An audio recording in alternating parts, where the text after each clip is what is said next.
विभिन्न विवाह पद्धतियाँ। वि डैश वह अधिक घत्र बराबर विवाह। वह धातु का अर्थ है प्रवाहित होना। विवाह का अर्थ है विशेष धारा में या विशेष रूप में प्रवाहित होना। संस्कृत में वास्तविक अर्थ में विवाह से तात्पर्य वि उह धातु से है। यह हिज्जे विकल्प से उकार लगाकर भी लिखा जाता है। व्यू अधिक बराबर व्यूड अर्थात जिसकी शादी हो गई है। जिसकी शादी हुई नहीं है उसकी सही संस्कृत है अव्यूड। इसी अव्यूड से आई बुड़ो बंगला शब्द आया है। इसे देखकर घूंघट क्यों काढ़ रही है वो लो। आई बुड़ो यानी कुंवारा। भैंसुर तो देवर के बराबर होता है। संभवतः माइकल आईबुड़ो शब्द का वास्तविक अर्थ पकड़ नहीं पाए थे, इसीलिए आईबुड़ो समझने के लिए आईबड़ का शब्द का व्यवहार किया है। अव्यूढ़ कुंवारा व्यक्ति कई उत्तरदायित्व से मुक्त हुआ करता है, जिसके फलस्वरूप घर गृहस्थी के बाहर कई बड़े बड़े काम करने का सुयोग प्राप्त करता है। यहाँ तक कि उनके घर गृहस्थी छोड़कर निकल जाने पर भी किसी को कोई खास क्षति नहीं पहुँचती।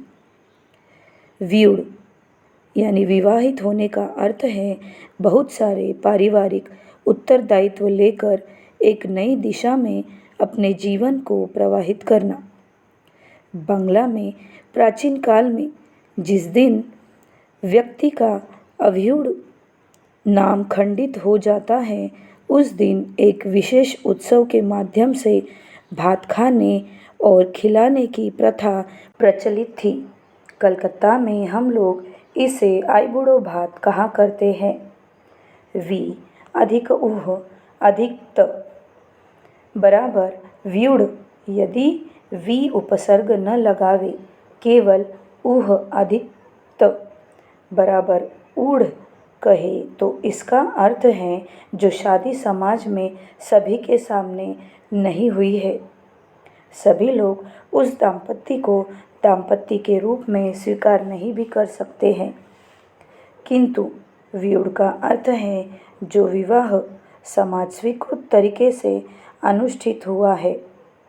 जिस कन्या का विवाह नहीं हुआ है वह है अन अधिक उड़ अधिक टा बराबर अनुड़ा, यानी वे अनुड़ा कन्या के विवाह में व्यस्त हैं। इसीलिए आईबड़ आछे की एई गृहे न कहकर आईबुड़ो आछे की एई गृहे कहना उचित है। इसीलिए अनूढ़ पुरुष का अनूढ़ा कन्या जब विवाहित होती है तब वह उसके जीवन की एक नई धारा में प्रवाहित कर देता है। कई प्रकार के उत्तरदायित्व आ जाते हैं। घर संसार की किसी भी बात को हल्के ढंग से या ऊपर ऊपर लेने से नहीं चलेगा। कई लोगों की मानसिक उदारता कम हो जाती है। छोटी मोटी चीज़ों के मालिकत्व को लेकर खींचातान और छीना झपटी करने लगते हैं। विवेक प्रेरणा के सही तरीके से काम न करने के कारण विवाह के बाद पति गृह में आकर घर को फोड़ने का काम भी कर सकती है। इसीलिए प्राचीन काल में बंगाल में नियम था कि पुत्र या पुत्रवधू की शादी इसके पहले ही दीक्षा न हुई हो तो विवाह के बाद ही तत्क्षणिक कर्तव्य के रूप में उन्हें दीक्षा दे दी जाती थी। वर्धमान के गांव में पहले देखा है कि पुत्रवधू की दीक्षा न होने तक सास ससुर उसके हाथों अन्न ग्रहण नहीं करते थे। कहते थे उसकी दीक्षा नहीं हुई है, उसके हाथ का पानी शुद्ध नहीं हुआ है। मनु के समय भारत में विभिन्न प्रकार की विवाह पद्धतियाँ प्रचलित थी। केवल भारत में ही क्यों कहूँ, पृथ्वी के विभिन्न देशों में विभिन्न प्रकार की विवाह प्रथाएं प्रचलित थी। किसी भी देश में सामाजिक मतानुसार विवाह से जो समझा जाता है वह नहीं था। किसी देश में पात्र पात्री बुद्ध मंदिर में जाकर प्रणाम करके मोमबत्ती जलाकर लौट आते, तब वे विवाहित के रूप में मान लिए जाते थे। किसी देश में नागालैंड के भाग विशेष में पात्र पात्री कुछ दिनों के लिए निष्क्रांत हो जाया करते थे। बाद में जब वे लौट आते तो विवाहित मान लिए जाते थे। विजयी जनगोष्ठियाँ पराजित जनगोष्ठियों की कन्याओं को बलपूर्वक पकड़ लाती थी। इसे भी विवाह के रूप में स्वीकार किया जाता था। आसुर विवाह में भी इसी प्रकार जबरदस्ती कन्या को पकड़ लाकर विवाह करते थे और कहीं वर कन्या की मांग पर मिठिया सिंदूर डाल देता और स्वयं भात पकाकर थोड़ा सा वधू को खाने के लिए देता। इससे यह जतलाया जाता कि उसने वधू के आजीवन भरण पोषण का दायित्व ग्रहण किया।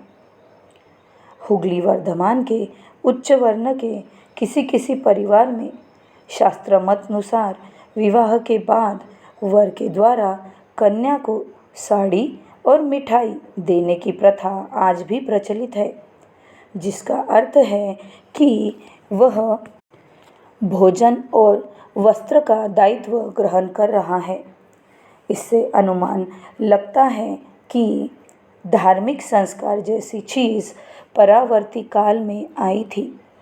प्राचीन काल में साड़ी और खाद्य के माध्यम से विवाह की स्वीकृति जताई जाती थी। वर्धमान मानभूम सीमांत के एक गांव में एक उपजाति परिवार के विवाह में उपस्थित था।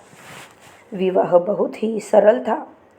वर ने वधू की मांग में मिठिया सिंदूर डाल दिया और पौआ में कर थोड़ा आउस चावल आंचल में डाल दिया। उन्हीं के गांव के सरदार दर्जे के व्यक्ति ने कहा, बोलो, यावत जीवनम तावत भात कापड़म स्वाहा। उसके बाद चला भात और सुअर के मांस का भोज। इसके माध्यम से मिली सामाजिक स्वीकृति। गंधर्व प्रथा। गंधर्व विवाह में वर वधू के बीच माला विनिमय या अंगूठी विनिमय की प्रथा थी। वह अंगूठी किसी भी धातु की हो सकती थी, परंतु वह साधारणतः हुआ करती सोने की, तांबे की या चांदी की। गंधर्व विवाह समाज के सम्मुख अर्थात प्रकटतः भी हो सकता था अथवा समाज प्रतिभू यानी प्रतिनिधियों की अनुपस्थिति में भी हो सकता था, अर्थात इसमें सामाजिक समर्थन के प्रयोजन को बड़ा नहीं माना जाता था। पात्र पात्री का समर्थन ही मुख्य माना जाता था। शैव प्रथा। शैव और आर्य विवाह प्राचीन भारत में अच्छी तरह प्रचलित थे। वर्तमान में उनका थोड़ा मोड़ा भाग आधुनिक विवाह में अनुप्रविष्ट हुआ है। हिंदू बंगाली के विवाह में जो देशाचार यानी केला गाछ द्वारा अभाव में बांस के द्वारा मांडवा तैयार करना, घड़े के ऊपर नारियल, अभाव में बेल का व्यवहार करना, ये सभी देशाचार है। कुलाचार यानी बेर गाछ के द्वारा आघात करना, ससुराल में घुसने के समय दूध में उफान आना, आलता पहनकर दूध में खड़े होना यानी कुलाचार। स्त्री आचार यानी एयो होना इत्यादि सभी विवाह पद्धतियों के अंतर्गत है। लगता है पहले ये देशाचार, कुलाचार और स्त्री आचार नहीं थे। सारे अनुष्ठान परावर्तित काल में आए हैं, जब बंगाल के लोगों के मन में आर्यत्व की छाप लगाने का भुक्कड़पन आ गया था। ब्राह्म विवाह। वर्तमान ब्राह्म समाज में प्रचलित विवाह के अर्थ में ब्राह्म विवाह शब्द का व्यवहार मनु ने नहीं किया था।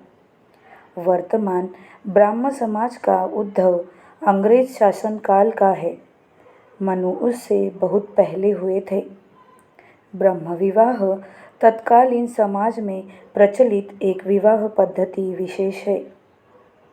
ब्रह्म विवाह में सालंकारा कन्यादान का मनु ने समर्थन किया था।